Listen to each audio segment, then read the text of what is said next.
We've seen the destruction when trains carrying dangerous cargo explode. Recently, it's only been in tracks in far-off places. But those tracks and our world are becoming increasingly connected. So could it happen here? If you live in Western New York, chances are one of these train tracks is near you. News 4's Luke Moretti and News 4 Investigates have been exploring this important story. Luke is here now. Luke. Yeah, Diana, huge amounts of crude oil are traveling by rail these days.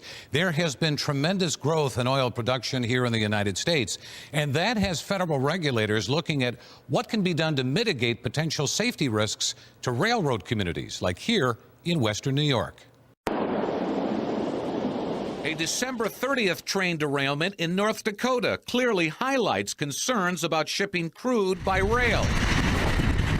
It prompted the U.S. Department of Transportation to issue a safety alert in early January that warns about the potential high volatility of crude from the Bakken region in eastern Montana and western North Dakota. Recent derailments and resulting fires indicate that the type of crude oil being transported from the Bakken region may be more flammable than traditional heavy crude oil, the alert states. The Bakken region, which stretches through parts of Montana and North Dakota, is one of the most active oil fields in the U.S., producing almost 1 million barrels a day. North Dakota is the fastest growing oil field in America, and 40% of the oil that they produce comes right through Buffalo on its way to refineries in the East Coast. And unlike in other areas, they don't go through empty spaces. They go through very populated areas. So if you have, God forbid, one explosion like the one in Canada or one in North Dakota, you could have far many more people hurt and even killed. It's estimated that crude oil shipments by rail have increased by over 400% since 2005. As they produce more and more crude oil, it has to be shipped somehow, and without the pipeline infrastructure, that leaves tank cars. Regulators are concerned about the safety of DOT 111 tank cars, considered the workhorse of the rail industry. Today, most of them are older models with a record of tank failures, according to the National Transportation Safety Board. When you've got a 30-year-ish life on a tank car, you don't want those tanks rolling around any longer than you have to. They should be made safe, particularly now. This is a brand new phenomena. The amount of oil that's transported by rail cars almost doubles every 2 years now. Well, there's a good chance you have seen these DOT 111 rail cars rolling through our community.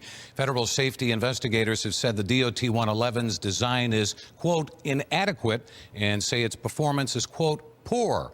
We're going to take a closer look at that coming up at 6. Luke Moretti, News 4.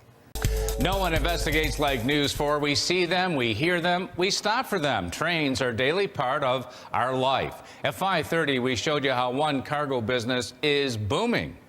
But sometimes it can end in disaster, as you see here when a tanker train exploded and almost destroyed an entire town in Canada last summer.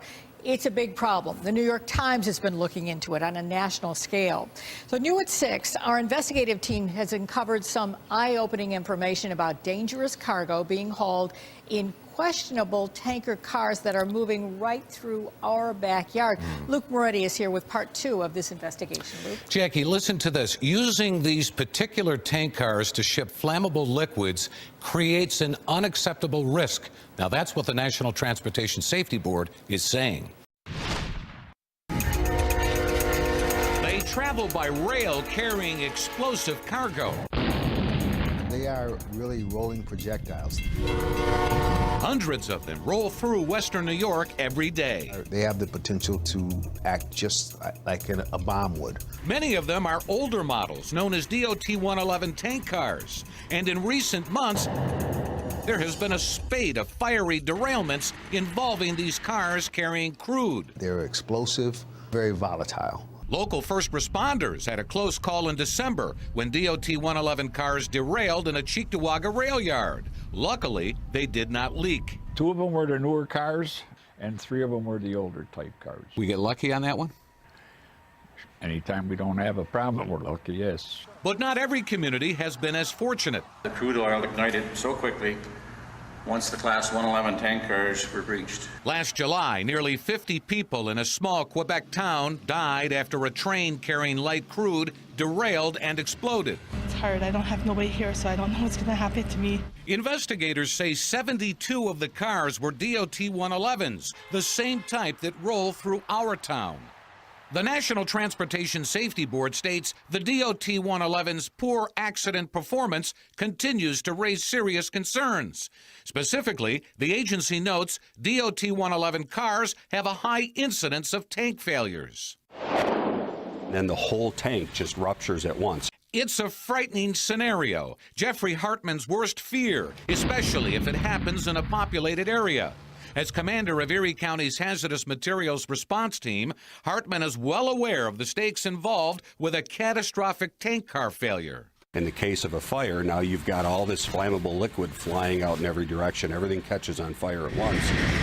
It could happen anywhere. Absolutely. It could happen anywhere that these cars are. Buffalo Fire Commissioner Garnell Whitfield says when it comes to transporting hazardous materials by rail car, the Buffalo area is one of the busiest in the nation. You know, just by the grace of God, we haven't had a very serious incident where we've had the kinds of things that have happened in other communities. In some cases, these rail tank cars can roll up fairly close to a residential neighborhood, like this one in Buffalo. And as you might imagine, it has some people very concerned. It's very close to home. David Brandt has lived in this Buffalo neighborhood his whole life and says he's aware of the potential danger. And you're hearing more and more about them with the accidents and the leaks and this and that. I think definitely something should be done. Today, roughly 92,000 DOT 111 tank cars are moving flammable liquids, according to the Association of American Railroads. The group, whose members include the major freight railroads, claims about 78,000 of those cars might require retrofitting or phase out. AAR is pressing federal regulators for improved tank car safety. Since 2011, new DOT 111 tank cars have been built to better protect against punctures and leaks. But according to New York Senator Charles Schumer, the energy companies, which for the most part own or lease the cars, are fighting a robust phase-out plan. The energy industry is saying, well, let the rail industry route the trains through different routes, make the trains go slower. Those are not bad suggestions. But when you're dealing with the magnitude of oil they want to ship, it's impossible to not send them through places like Buffalo. What's been the industry feedback? Strong rail cars are an important part of the equation. But the first step is to address the root causes of rail accidents, according to the American Petroleum Institute. Safety benefits will be achieved more efficiently through improving standards for new cars as opposed to retrofitting existing cars, according to the American Chemistry Council. Recently, top officials from the railroad and oil industries met behind closed doors with U.S. Transportation Secretary Anthony Fox. While the industry recently agreed to consider voluntary safety changes aimed at preventing oil train accidents, Senator Schumer is not completely convinced it will go far enough. It's sort of a little bit of the old Abbott and Costello. The oil companies say let the railroads make it safer. The railroads say let the oil companies make it safer. And oftentimes safety falls in the middle. I think we're going to need tougher stuff than what they come out with. But there's another concern. Do first responders have timely and accurate information about flammable cargo traveling by rail? The more information we give our men and women, the better they're able to respond to the needs of the community. Well, you know, one of the things that federal transportation safety investigators are pushing for is giving emergency responders real-time information about hazardous materials traveling by rail. We're going to take a closer look at that coming up tonight at 11 o'clock. This is scary. It is. How long will it take for permanent standards to take effect? Well, I'll tell you what, right now, the best estimate is that it could maybe a year we're looking at, sometime in 2015. But in the meantime, federal regulators are hoping that the industry can come together, you know, on its own and say, you know, what can we do to make things safer? So they're hoping that can happen in the next weeks to few months or so. Weeks would be great. And we have a bunch of information up on WIVB.com on this if anybody wants to take a look, including a map that will allow you to zoom down to show you the rail lines and where they are in proximity to streets. And that'd be kind of interesting for people to look at. Absolutely. Be affected. All right. Okay. Thanks, Lou. No one investigates like News 4. More oil is transported from place to place by train, and there are many of those railways that run right through western New York. This map shows the web of tracks, many running close to residential neighborhoods. News 4 showed you at 5:30 and 6 the trains that carry the oil can cause a risk to people living nearby. And Luke Moretti's been working on this investigation for some time now, and he's here with the latest tonight. Luke? Yeah, Don, you know, when these train derailments happen, it's the emergency responders who are the first to arrive at the scene. And when it comes to a hazmat spill, they want the best information available. Anytime we can get good information early in an event, it helps us to mitigate that event.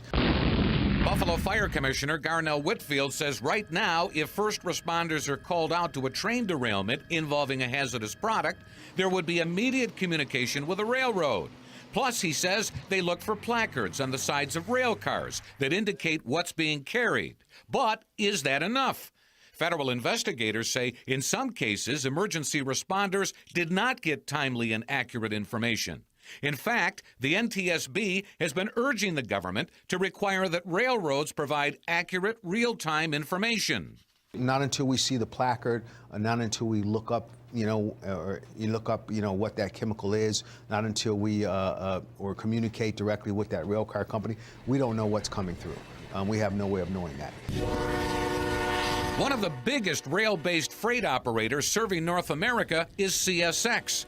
When asked about the movement of flammable materials by rail through western New York, CSX issued a statement saying the railroad does not publicly discuss information regarding hazardous material shipments, but does work closely with emergency response agencies to provide information on request.